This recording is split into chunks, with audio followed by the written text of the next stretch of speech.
자, 안녕하세요. 교현쌤입니다. 네, 오늘 할 내용은 저기 144페이지 에너지 전환과 효율 하겠습니다. 네. 자, 일단 우리가 에너지 전환을 하려면 당연히 일단 에너지가 무엇인지를 알아야겠죠. 그렇죠? 자, 에너지라고 하는 것은요, 우리가 뭐 일상생활에서 굉장히 뭐 많이 쓰고 있긴 한데, 우리가 구체적으로 물리학에서 에너지라고 하는 것은요, 일을 할 수 있는 능력을 에너지라고 얘기를 합니다.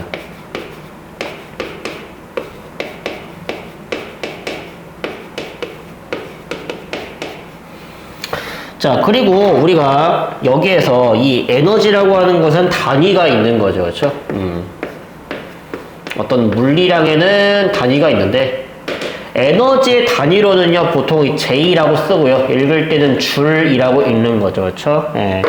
물리학자 제임스 프레스콧 줄의 이름을 따져가지고 이렇게 줄이라고 얘기를 하는 건데 여기서 이상한 말이 나왔어요. 일이라고 하는 말이 나왔죠. 이것도 정리를 해야겠죠. 그렇죠? 자, 우리가 물리학에서 말하는 일, 우리가 사회적으로 나는 지금 일을 하고 있잖아요. 그렇죠? 근데 물리학에서 말하는 일은 그런 게 아니죠. 그렇죠?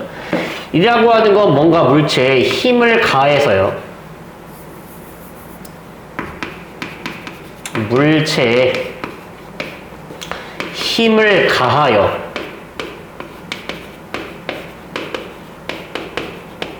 힘의 방향으로 이동시키는 것.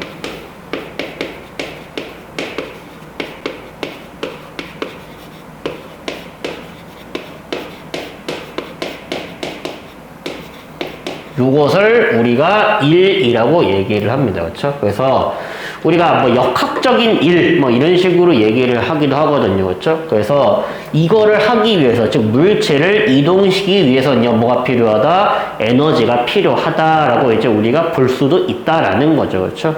그래서 이제 이 에너지를 이용해가지고요, 일을 할 수도 있고요. 반대로 일을 해가지고 에너지를 만들어낼 수도 있습니다. 자, 이게 무슨 말이죠?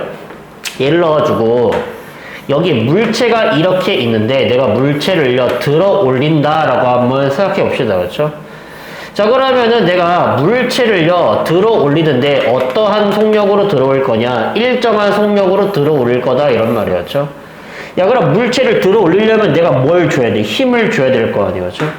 힘을 줘서 힘의 방향으로 이동시켰잖아. 우리가 나는 물체한테 뭐를 했어요? 일을 해줬죠?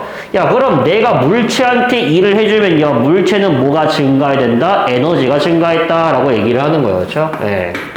그래서 이 물체는요, 에너지가 증가를 했는데 속력이 똑같죠? 내가 일정한 속력으로 들어 올렸다라고 했으니까. 그렇죠? 그럼 속력이 똑같으니까 에너지가 겉으로 드러나 있질 않아 보인다 이런 말이에요. 그래서 이 물체는요, 내가 해준 일을요, 에너지를요, 잠재적으로 가지고 있다라고 해서요, 포텐셜 에너지라고도 부르고요, 중학교 때는 위치 에너지라고 이제 우리가 공부를 했죠. 그렇죠? 그래서 일이요, 위치 에너지로요, 이런 식으로 에너지로 전환이 된 거다라고 우리가 생각을 할 수 있고요. 이 에너지를 이용해서요, 물체를 떨구면은요, 여기에 만약에 이런 식으로요, 말뚝이 있으면 얘를 떨궈서 말뚝을 박을 수가 있죠. 말뚝을 박는 것도 뭐야? 그것도 일이지. 힘을 줘가지고 힘의 방향으로 이동시켰으니까. 그렇죠? 그래서 에너지로 뭘 할 수도 있다? 일을 할 수도 있다라는 겁니다. 그렇죠? 그래서 쟤네들이 서로 뭐다? 상호 전환 관계다라고 얘기를 하는 거예요. 에너지를 통해서 일을 할 수도 있고, 일을 통해서, 에너지를 통해서 일할 수 있고, 일을 해가지고 에너지를 만들어낼 수도 있고. 그래서 우리가 일과 에너지는요, 서로요, 상호 전환이 가능하기 때문에, 당연히요, 단위도 같은 단위를 쓰게 된다라는 겁니다. 그렇죠? 에너지의 단위에 줄 쓴다고 했죠? 일의 단위에도 줄을 쓴다라는 겁니다. 그렇죠? 자, 그리고 우리가 지금부터 공부할 여러 가지 에너지 전환을 알려면요, 일단 에너지의 종류에 어떤 것들이 있는지부터 먼저 알고 계셔야겠죠. 그렇죠? 예, 그 중에 자, 첫 번째는 뭐냐면요, 역학적 에너지입니다.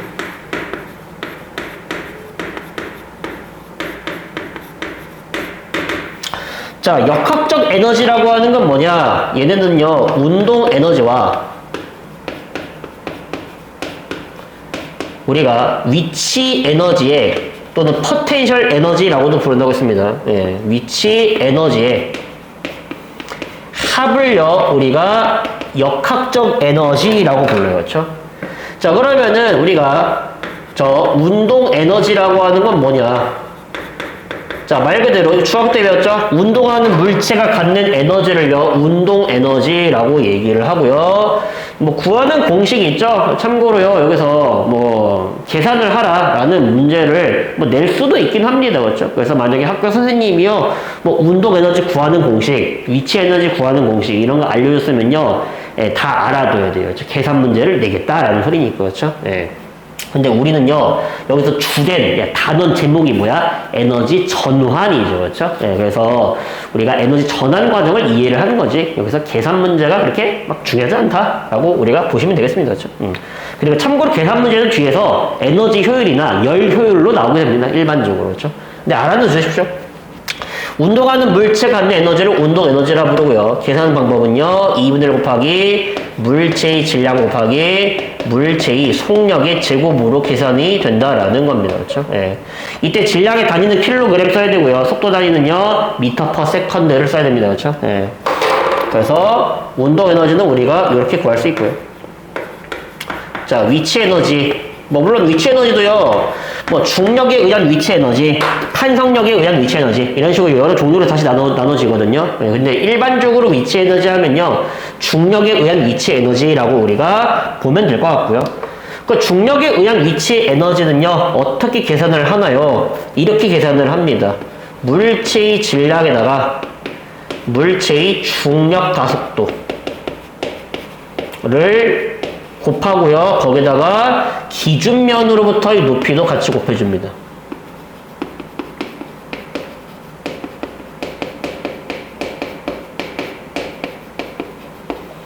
참고로 질량 곱하기 중력 가속도를 합쳐가지고 물체의 무게라 부른다고 했죠? 그래서 무게 곱하기 기준면으로부터의 높이 이렇게 구할 수가 있다라는 거죠. 그렇죠? 네. 근데 뭐 주된 그 공식이 주된 내용은 아니기 때문에 뭔가 기준면으로부터 떨어져 있는 물체가 갖는 에너지를 그냥 위치 에너지 또는 포텐셜 에너지라 부른다 라고 이해를 하시면 되고요. 오히려 이걸 알아야지. 그렇죠? 네. 자, 내가 물체를 만약에 자유낙하 운동시켰어. 자, 물체를 자유낙하 운동시키면요 물체가 떨어지겠죠? 그러면요 점점점 높이가 감소하고 있으니까 위치 에너지가 뭐하고 있어요? 줄어들고 있죠? 그러면은 위치 에너지가 사라진 거니? 그렇게 말하면 안 된다라는 거예요. 그렇죠? 물체는 떨어지면서 점점점 뭐하게 돼? 빨라지겠죠? 그럼 운동 에너지가 증가했다는 소리잖아요. 그렇죠? 그럼 위치 에너지가 뭘로? 운동 에너지로 전환되었다라고 얘기를 해야죠. 그렇죠? 그래서 주된 목적이 에너지 전환이잖아요. 그렇죠? 물론 여기서 계산으로요. 뭐 몇 킬로그램짜리 물체가 몇 미터 떨어졌으면은 이 물체의 뭐 운동 에너지는 얼마겠니? 뭐 이런 식으로 물론 낼 수도 있긴 합니다. 근데 그거는요 주된 주제가 아니라고 계속 얘기하고 있죠. 학교에서 알려줬으면요 그때 가서 다시 하도록 하겠습니다. 그렇죠? 어쨌든 간에 이 두 개의 합을요 우리가 역학적 에너지라고 얘기를 하고요. 여기서 한 가지 짚고 넘어갑시다. 그렇죠? 우리가 중학교 3학년 때 이거 공부했죠. 공기저항과 마찰을 무시할 때는요 저 역학적 에너지가 보존된다라고 불렀습니다. 그렇죠? 그래서 우리가 그런 거를요 역학적 에너지 보존 법칙이라고 불렀죠.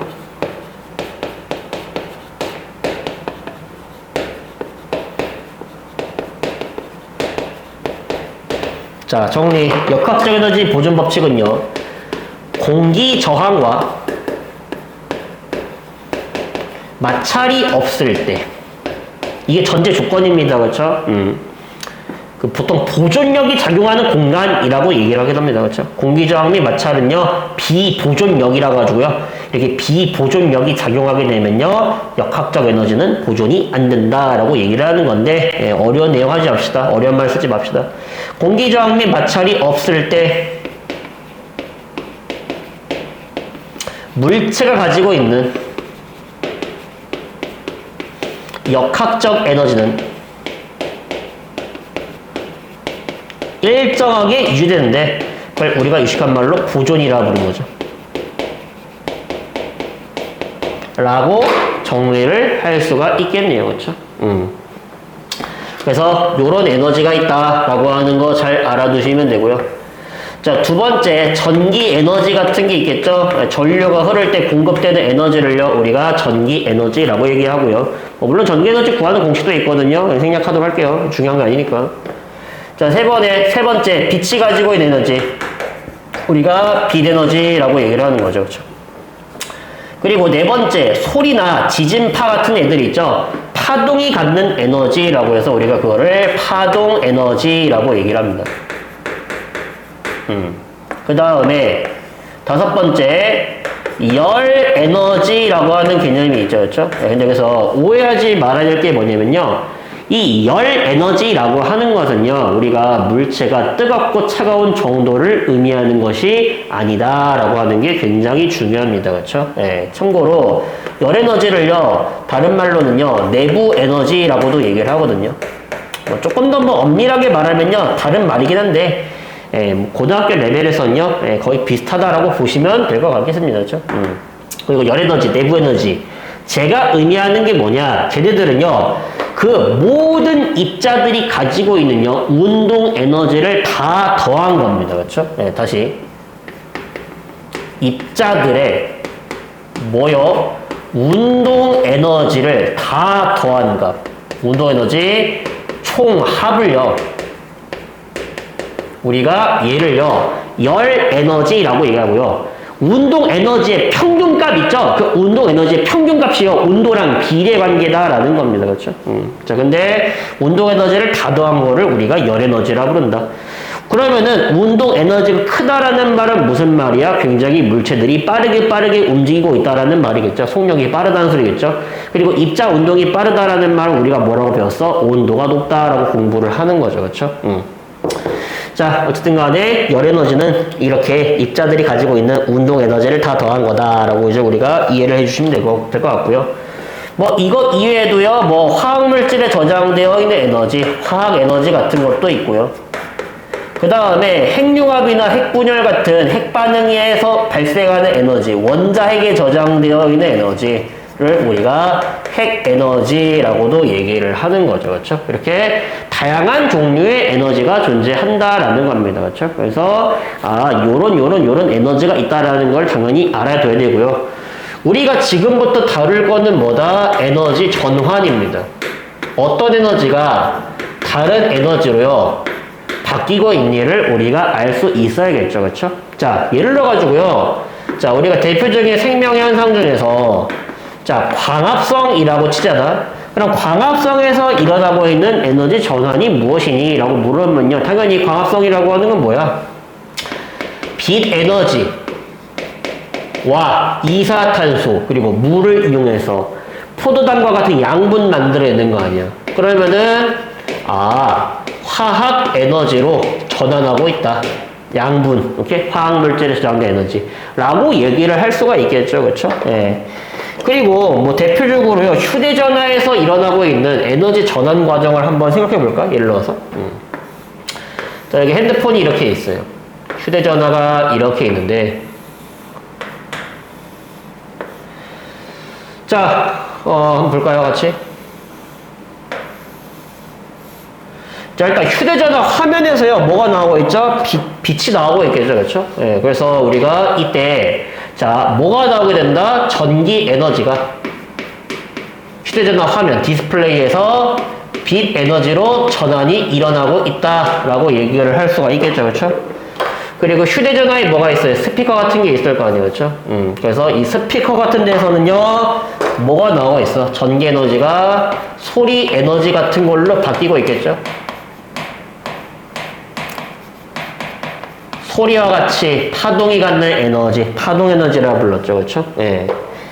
자, 그리고 이제 휴대전화에서 만약에 진동 울리잖아요. 그렇죠? 예, 그러면요, 휴대전화가 움직였잖아요. 그렇죠? 예, 움직이는 물체가 갖는 에너지 뭐라 그런다고요? 운동 에너지라고 그러겠죠. 그렇죠? 진동에 의해서 전기 에너지가 운동 에너지로도 전환이 일어나고 있고요. 그렇죠? 예.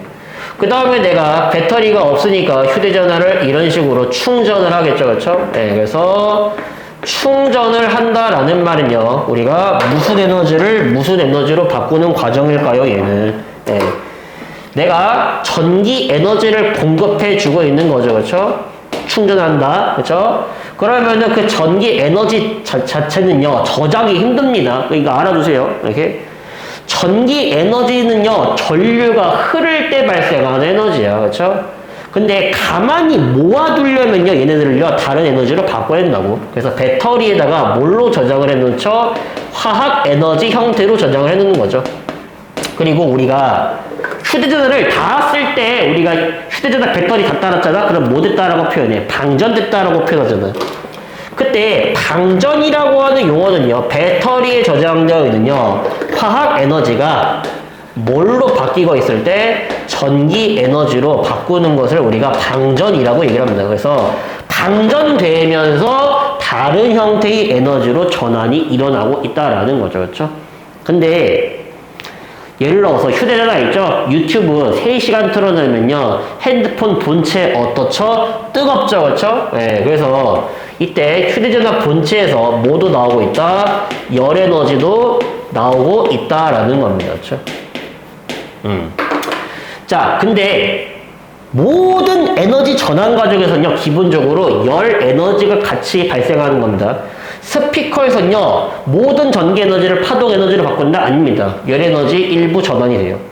그 다음에 휴대전화 진동 울릴 때 역시 전부 다 운동 에너지를 바꿀 수 있냐? 아니요. 열 에너지 포함되고요. 휴대전화 화면도 역시 전기 에너지를요, 빛 에너지뿐만 아니라 열 에너지로도 전환이 일어나고 있는 겁니다. 충전할 때도요, 열 에너지 발생하고요, 방전할 때도 열 에너지 나오게 된다라는 거죠. 그렇죠? 그래서 모든 에너지 전환 과정에서는요, 반드시 열 에너지가 함께 방출이 된다라는 겁니다. 그렇죠?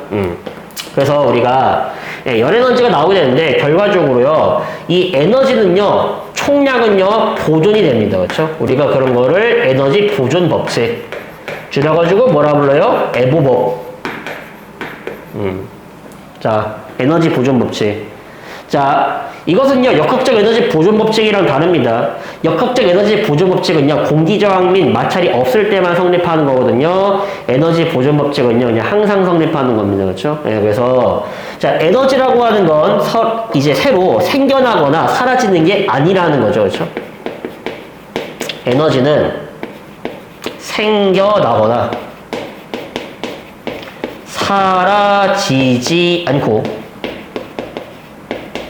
총량이 일정하게 유지되는 거죠. 그렇죠? 왜 그렇죠? 어떤 한 형태에서 다른 형태로 전환만 일어나기 때문입니다. 그렇죠? 한 형태에서 다른 형태로 전환된다. 그래서 에너지의 총량은요, 일정하게 유지된다라는 겁니다. 그걸 우리가 에너지 보존 법칙이라고 얘기를 하는 거죠. 그렇죠? 자, 예를 들어가지고요, 여기 뭐가 있냐면요, 선풍기가 이렇게 있습니다. 그렇죠? 예. 근데 선풍기에다가 내가 1초마다 전기 에너지를요, 얼마씩 공급해주고 있냐면요, 120줄씩 공급해주고 있다고 칠게. 근데 선풍기 날개가 회전하면서요, 뭐가 발생해? 운동 에너지 생길 거 아니에요. 그렇죠? 그래서 발생되는 운동 에너지가 얼마? 30줄이라고 칩시다. 그럼 나머지 90줄은 사라진 걸까? 그렇지가 않다라는 거죠. 그렇죠? 뭐가 같이 나오고 있다? 열 에너지가 같이 발생되고 있다라는 말이에요. 그렇죠? 얼마만큼? 90줄만큼은 열 에너지로 나오고 있다라는 소리겠죠. 그렇죠? 그래서 이런 식으로요, 에너지의 총량, 처음에는 뭐였는데, 전기 에너지만 120줄이었는데, 그 전기 에너지 120줄 중에 일부는 열 에너지 90줄과 일부는 운동 에너지 30줄로 이렇게 총량이 여전히 120으로 유지가 되고 있다. 그래서 에너지는 한 형태에서 다른 형태로 전환만 일어날 뿐이지 새로 생겨난 게 아닙니다. 사라진 게 아니에요. 오케이? 전환이 된 겁니다. 그렇죠? 자, 근데 우리가 이렇게 한번 질문해 보자. 아니, 에너지는 어차피 보존되잖아. 에너지 총량은 보존된다며. 그럼 에너지는 절약할 필요 없지. 에너지 총량이 보존되잖아. 절약할 필요 없겠지? 다 아니라는 거죠. 그렇죠? 네. 자, 에너지는요, 한 형태에서 다른 형태로 전환된다고 했는데, 그 과정에서 내가 반드시 뭐가 발생한다고 했죠? 열 에너지가 발생한다라고 했습니다. 그렇죠? 근데 우리가 이때 발생하는 이 열 에너지를요, 유용하게 쓸 수가 있나요? 그럴 수가 없다라는 겁니다. 그렇죠? 뭐 휴대전화를요, 난로로 쓰니? 그렇죠? 그런 사람이 어디 있어? 그렇죠? 네. 그래서 에너지 전환 과정에서는요, 반드시 버려지는 이런 열 에너지 같은 게 있다, 이런 말이에요. 그렇죠? 유용하게 쓰이지 못하는 에너지가 있으니까 에너지를 계속 쓰고 계속 쓰다 보면요, 이런 식으로 쓸데없는 에너지만 계속 만들어지게 된다라는 거죠. 그렇죠? 그래서 우리한테 유용한 에너지는 줄어들고요, 우리한테 쓸모없는 에너지만 늘어나게 되면서 우리가 사용할 수 있는 자원이 이제 부족하게 된다는 소리죠. 그렇죠? 그래서 에너지를 뭐 해야 된다? 절약해야 된다라는 말입니다. 그렇죠? 그래서 우리가 에너지를 절약하는 방법에는요, 당연히 에너지를 쓰지 않는 방법도 있지만 에너지를요, 효율적으로 쓰면 되겠죠? 최대한 버리는 열 에너지가 없게끔 만들면은요, 내가 똑같은 이제 전자제품을 쓰더라도요, 적은 전기 에너지를 공급하면 될 거 아니에요? 예를 들어서 여기에 휴대전화 화면이 있는데, 자, 만약에 어떤 휴대전화 같은 경우는요, 전기 에너지요, 100줄만큼 공급받아가지고요, 그 중에서 빛 에너지 있죠?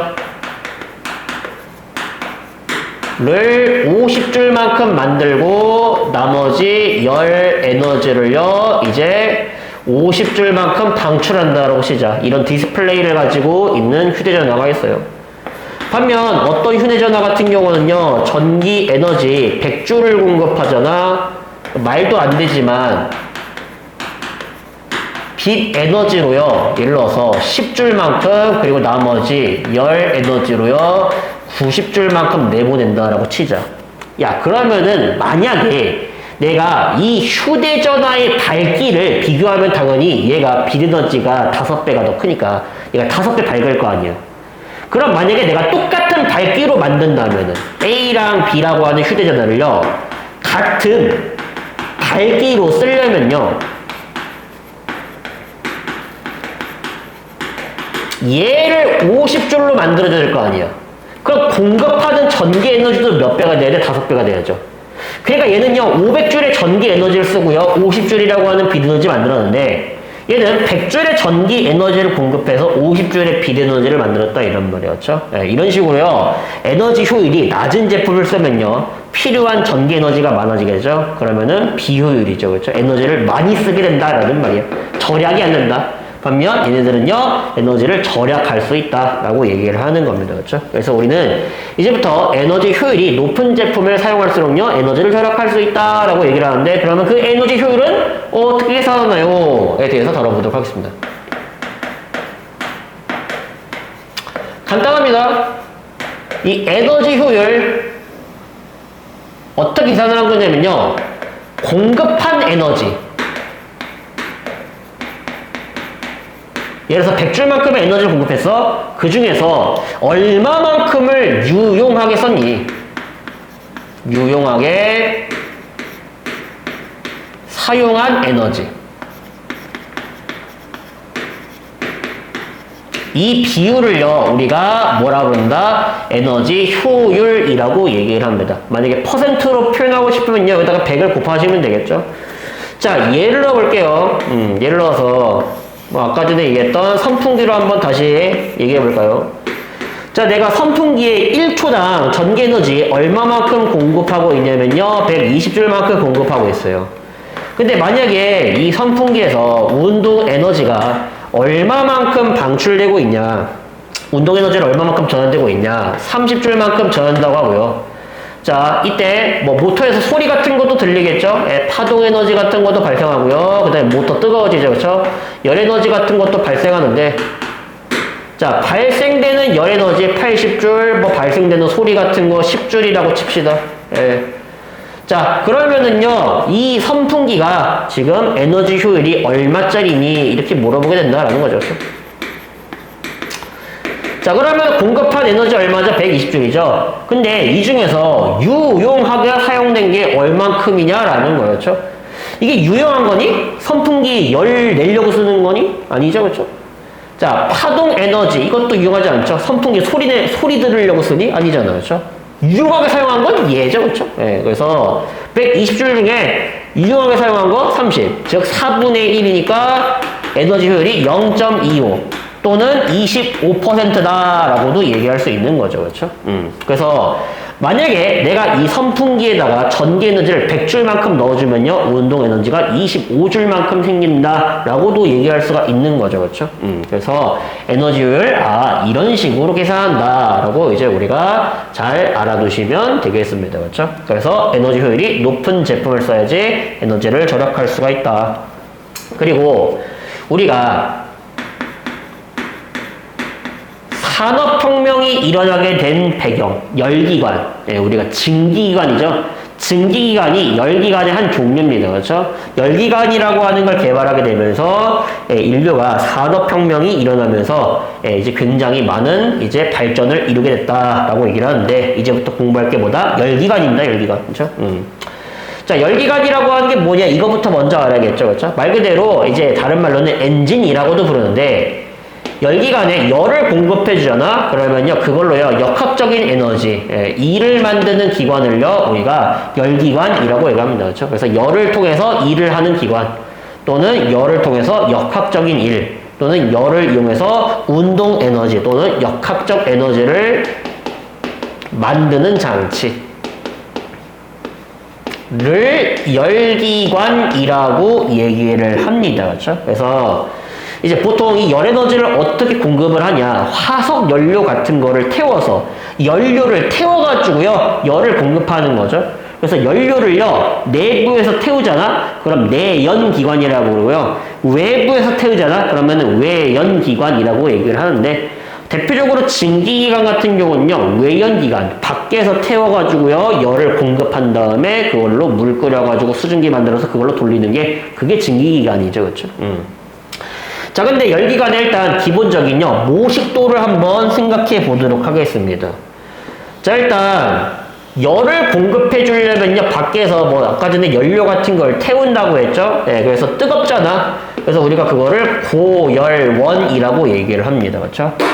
그리고 열은요, 기본적으로 어디서 어디로 이동합니까? 뜨거운 쪽에서 차가운 쪽으로 이동하는 게 기본이죠. 그렇죠? 그래서 고열원 주변에 뭐가 있다? 차가운 물체, 저열원이 있다. 이런 말이에요. 그렇죠?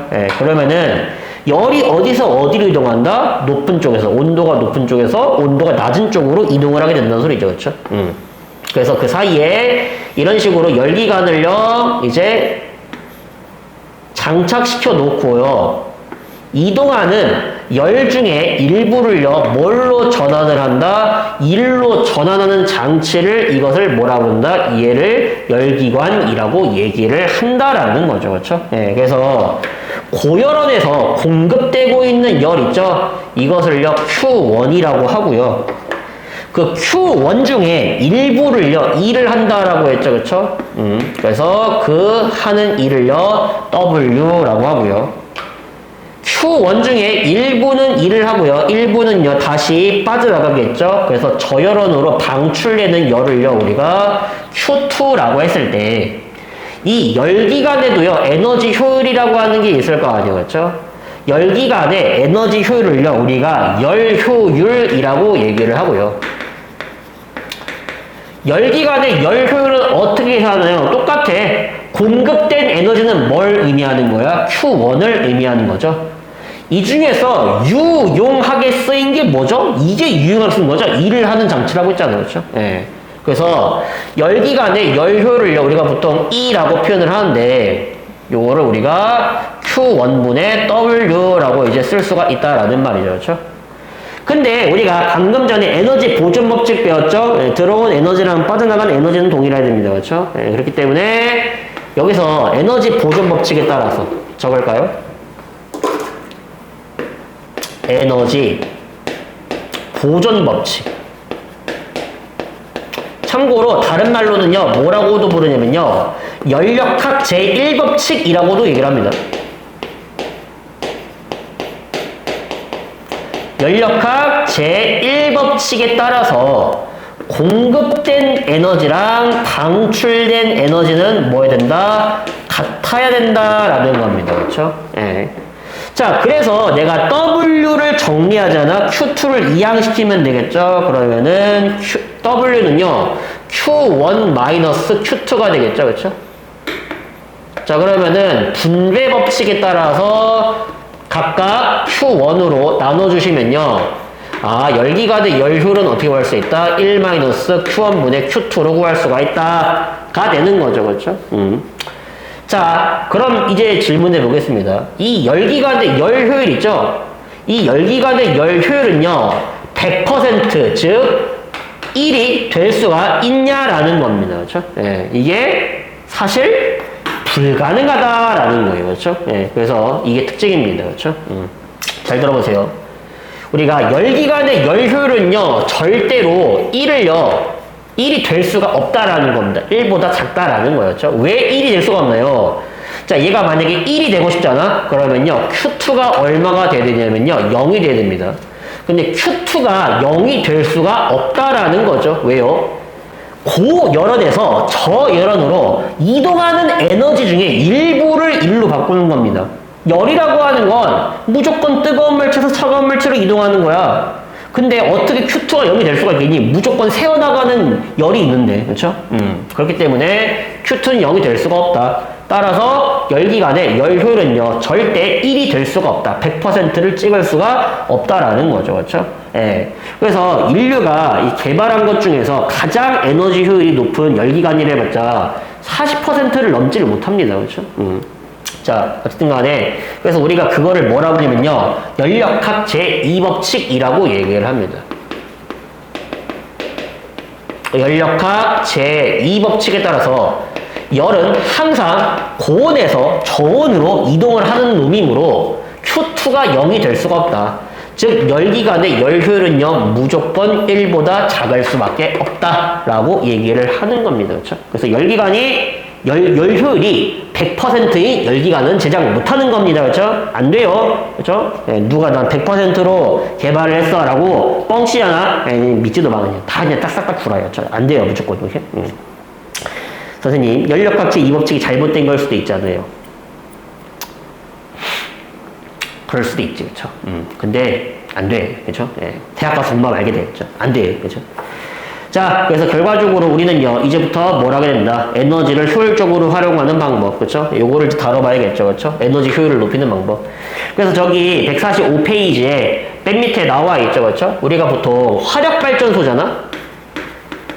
자, 그럼 일반적으로 화력발전은 어떻게 하는 거죠? 석탄 같은 화석연료를 태우면서 그때 발생하는 뭐를 이용해가지고 열 에너지를 이용해가지고요. 화석연료 태웠으니까 화학에너지가 열에너지로 전환되겠죠? 연소하면서, 그렇죠? 이 열에너지로 뭘 하면서요?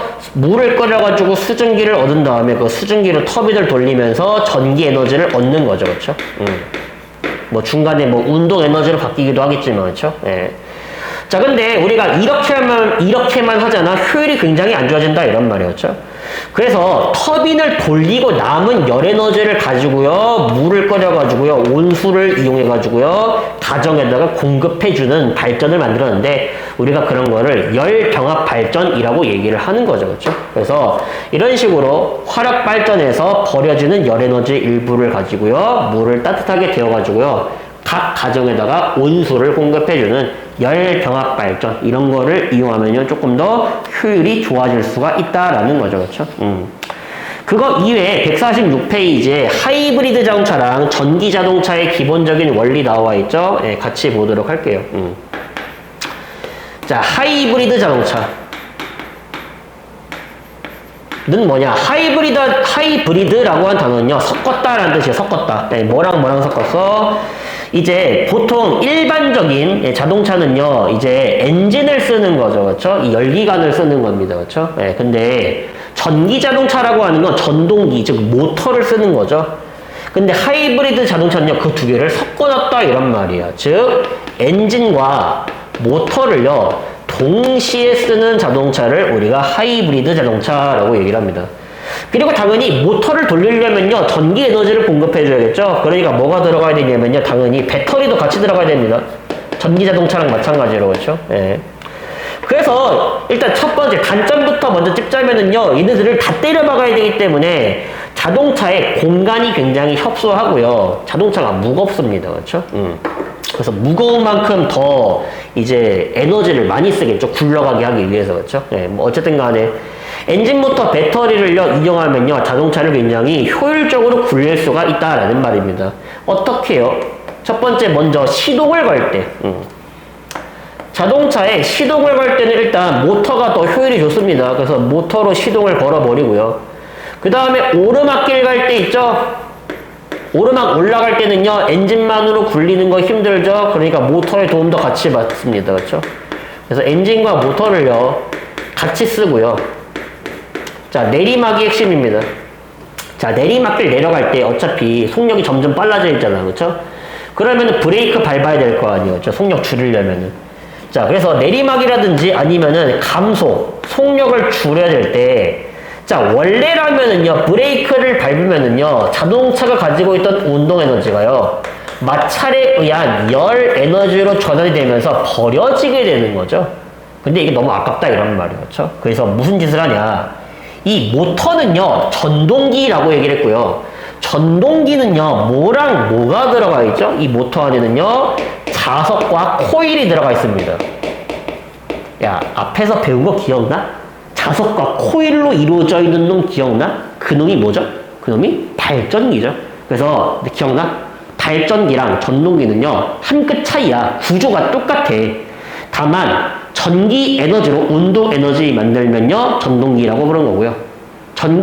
운동 에너지를 이용해 가지고 전기 에너지 만들면은 발전기라고 부르는 거죠. 그래서 모터를 뭘로 쓸 수 있다? 얘를 발전기로 쓸 수 있다 이런 말이야. 그러면은 뭐를 할 수 있어? 전자기 유도 현상을 이용해 가지고요. 뭘로 운동 에너지를 전기 에너지로 전환을 할 수가 있다라는 말입니다. 그렇죠? 그래서 모터를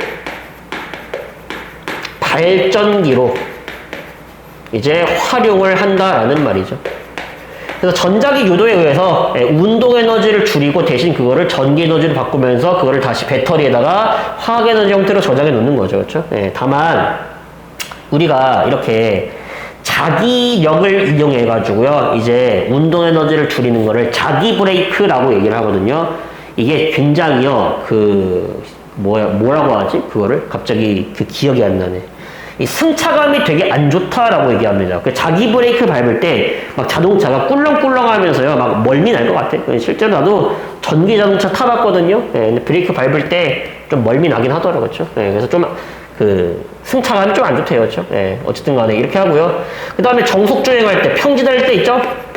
정속 주행할 때는요. 엔진의 효율이 좋아가지고 엔진 씁니다. 어쨌든 간에 핵심 원리는 여기였다.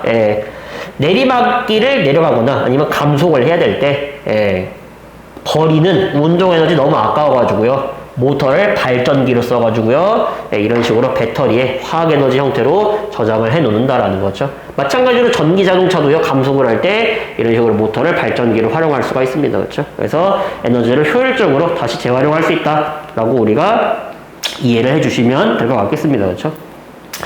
그리고 조명기구, 우리가 옛날에는요, 이제 백열등이라고 하는 걸 썼거든요.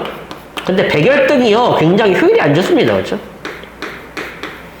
대부분이 열에너지야. 그렇죠? 대부분이 열에너지인데요. 물론 백열등을요, 뭐 제대로 활용하려면은요, 추운 지역에서는 백열등을 쓰는 것도 뭐 나쁘진 않죠. 왜냐면은 어차피 난방을 해야 될 거 아니야. 백열등 빛 받으면 굉장히 뜨거울 거 아니에요. 그렇죠?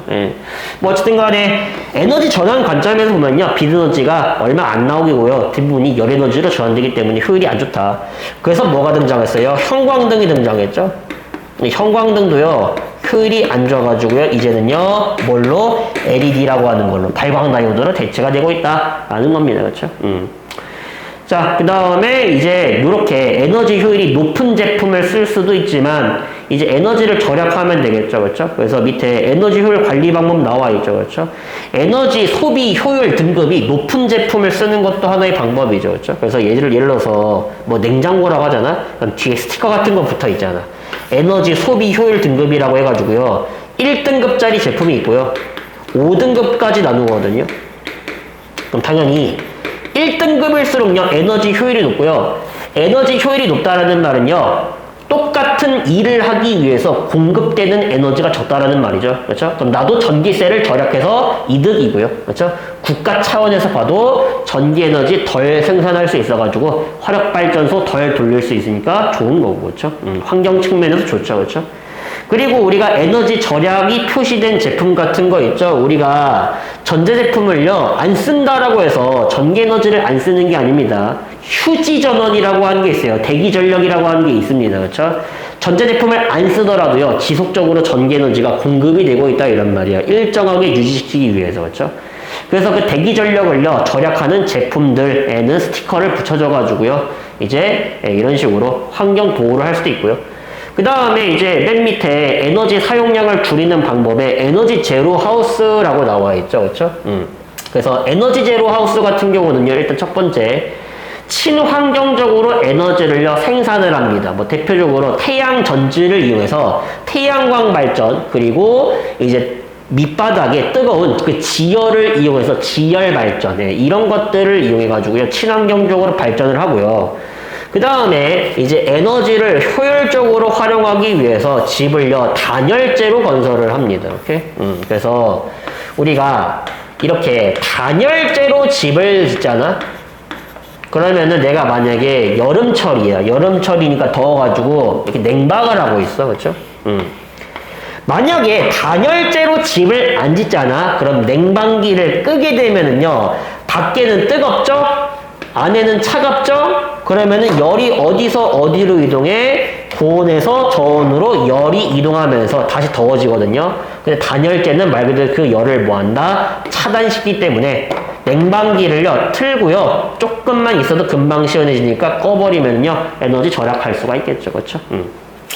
그래서 이런 식으로 단열재를 이용해가지고 집을 짓고요, 여러 가지 재생 에너지 같은 걸 활용하는 이제 요런 이제 집을요, 에너지 제로 하우스라고 부른다. 그래서 우리가 이런 것들이 있다. 에너지 사용량을 줄이는 방법도 있고, 에너지 효율을 이 높은 제품을 사용하는 방법도 있고, 그리고 이런 제도, 에너지 효율을요, 높일 수 있는 제도 같은 거를 활용하고 있다라고 이제 우리가 정리를 해주시면 될 것 같습니다. 그렇죠? 내용 보니까 뭐 별거 없죠, 그렇죠? 에너지 효율이랑 열 효율 문제로 계산 문제가 보통 나오게 되니까 요 관점에 맞춰가지고요, 잘 공부를 해주시면 되겠습니다. 그렇죠? 뭐 대표적으로 우리가 어떤 문제를 한번 풀어볼 거냐면은요, 저기 147페이지에 있는 2번 있죠? 그렇게 계산 문제가 나오는데 그거는 이제 제가 풀어드리고요, 나머지들은 당신들에게 맡기도록 하겠습니다. 자, 2번 볼게요. 자, 그림은 열 효율이요, 0.3인 열기관이요, 고열원에서 50kJ의 열을 흡수하여 일을 하고요, 저열원으로요, Q만큼의 열을 방출하는 것을 나타낸 건데, Q가 얼마인지를 계산하라고 했죠. 그렇죠? 야, 그러면은요, 지금 고열원에서요, 얼마만큼? 50kJ만큼의 열을 공급받은 다음에 그 중에서 일부는요, 일을 하고요, 나머지 열을요, 저열원으로 방출하고 있는데, 이 열기간에 열 효율이 얼마라고 나와 있냐면요, 0.3이라고 나와 있죠. 야, 그러면은요, 얼마만큼을 일로 전환하는 거죠? 만약에 100만큼 공급받았으면요, 30만큼을 일했다는 소리잖아요. 그렇죠? 이 0.3이라고 하는 게 30%니까, 그렇죠? 그러면은 50kJ만큼 공급받았으면요, 얼마만큼 일을 했겠니? 당연히 열 효율을 곱하면요, 얼마요? 15kJ만큼은 유용하게 일을 했겠죠. 그렇죠? 그리고 에너지 보존 법칙에 따라서 50kJ 중에서 15kJ만큼 일을 했으면 나머지 얼마? 35kJ만큼이 저열원으로 빠져나갔다라고 얘기할 수 있겠죠. 그렇죠? 그래서 정답은 35kJ, 4번이 되겠네요. 그렇죠? 그래서 이런 식으로 보통 문제가 열 효율 또는 에너지 효율 측면에서 나오기도 하고요. 당연히 에너지 전환 과정을 물어보기도 한다라는 거, 그렇죠? 요거 알아두시면 되겠습니다. 그렇죠? 그래서 역시 뒤에 있는 문제 있죠? 12문제. 쉬우니까 잘 풀어보시면 될 것 같겠습니다. 그렇죠? 그래서 역시 오늘 주제도 여기까지 하고요. 마무리 하도록 하겠습니다. 다음 시간에 다른 주제로 뵙도록 하겠습니다. 자, 그러면은 안녕.